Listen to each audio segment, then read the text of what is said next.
"Choose!" the brigade guard shouted at him as he stood at the intersection of the blue and yellow industrial zones known as the perfect square. He nodded politely at the guard, then started along the wall. Of course, in theory there was always a choice, apart from when there wasn't. Corporation rule number 4.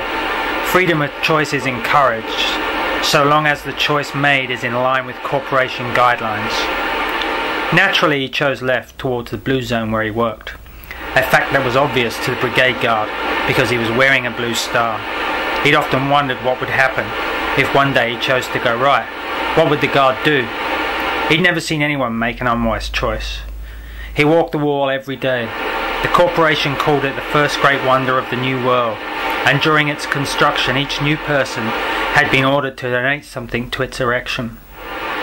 The corporation named it the Wall of the Sun. Everything the new people had delivered had been built into it. It was a towering monument to their achievements, or so it was said. Occasionally he would search for the blackened brick he'd contributed, the one he'd found near the area known as the Mission. It was a futile search, just another irreducible sum. There were too many bricks and his had vanished among them, as he himself was just another number in the corporation's adding machine, waiting to be tabulated. When the corporation had unveiled the wall, they had told those gathered that if they could go into space, they would still be able to see it. "So what?" the person next to him had said in dismay. "If I could go into space, the last thing I'd want to be reminded of was capital investment, especially when I could see the real deal." Comments like those were becoming more regular, he'd noticed, and people were less inclined to report such to the brigade. The wall stood for hope and inspiration. Its entire length was blue apart from the huge yellow sun, and it had taken all of the blue left in the world to paint it. Blue had become to the new people what gold had been to the old. The wall could only fall when the real sun reappeared. There were corporation slogans on it, advice for the good of the people. Advice meant, he supposed, to encourage loyalty and deter curiosity. Passing the wall again on his way to the D&D, as the first streaks of orange appeared above, he read, "Get busy, get happy. You're either on the clock or off it. Embrace alternative technology. Keep on rocking in the free world.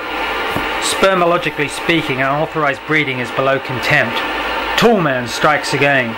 Save gas. Sociopathic behavior will not be tolerated.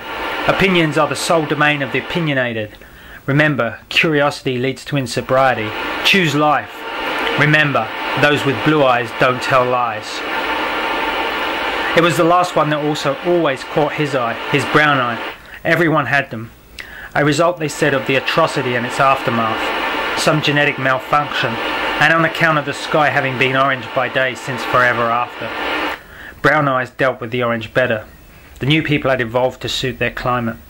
Corporation people had blue eyes, though many of the people he worked with said the corps were using Blu-rays, lenses that altered their eye colour to make them appear superior. There was much more of it now, discontent. Nothing made any real sense. What, for instance, was alternative technology? He paused to read a bulletin stuck on the wall near the D&D. It was from the CIB, Climatology Investigation Bureau, and it said that the real sun wouldn't appear for some considerable time due to prevailing currents. Further along he read another missive from the brigade.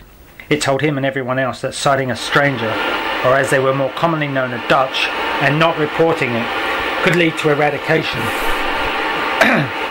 Strangers carried the theologicals, the deadly spore. No one he knew had ever seen one, and most thought it was just another scare tactic. He worked all day in pursuit of diligence, and then walked the wall again as dark fell. Their night, a crimson streak black without hope, devoid of constellations or galaxies, a dirty black lid on a dirty black life. In his communication hole was a note from the corporation, advising him he could retest for a Bluetooth in 1 year's time. He studied the note as if it were the key to escaping the insanity, the slogans and the rules of the corporation. Rules were everywhere, and there was a rule for everything. Just how people kept abreast of them he'd never fathomed. But a lot didn't. More and more were just punching out, disappearing from the greater scheme of things and heading out somewhere, anywhere.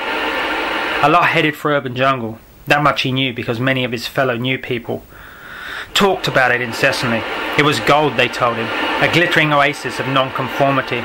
There were no rules, and there were dandy eunuchs and plastic reginas, all just waiting to serve anyone. Of course, those kinds of starry-eyed tourists never mentioned the bounty hunters, the reconfigured renegades and the machine girls the corporation used to hunt down anyone stupid enough to make a bad choice. Still, it didn't seem to matter.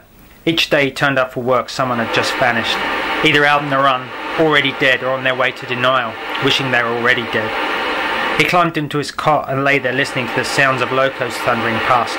Industry never slept. He looked at the Bluetooth re-examination notice again. The next orange, he'd already failed the 13 if questions twice. Even with extra study, if he failed a third time, he'd never get a position above what he held now. A manual. He had no Bluetooth, no title and no address, just a number.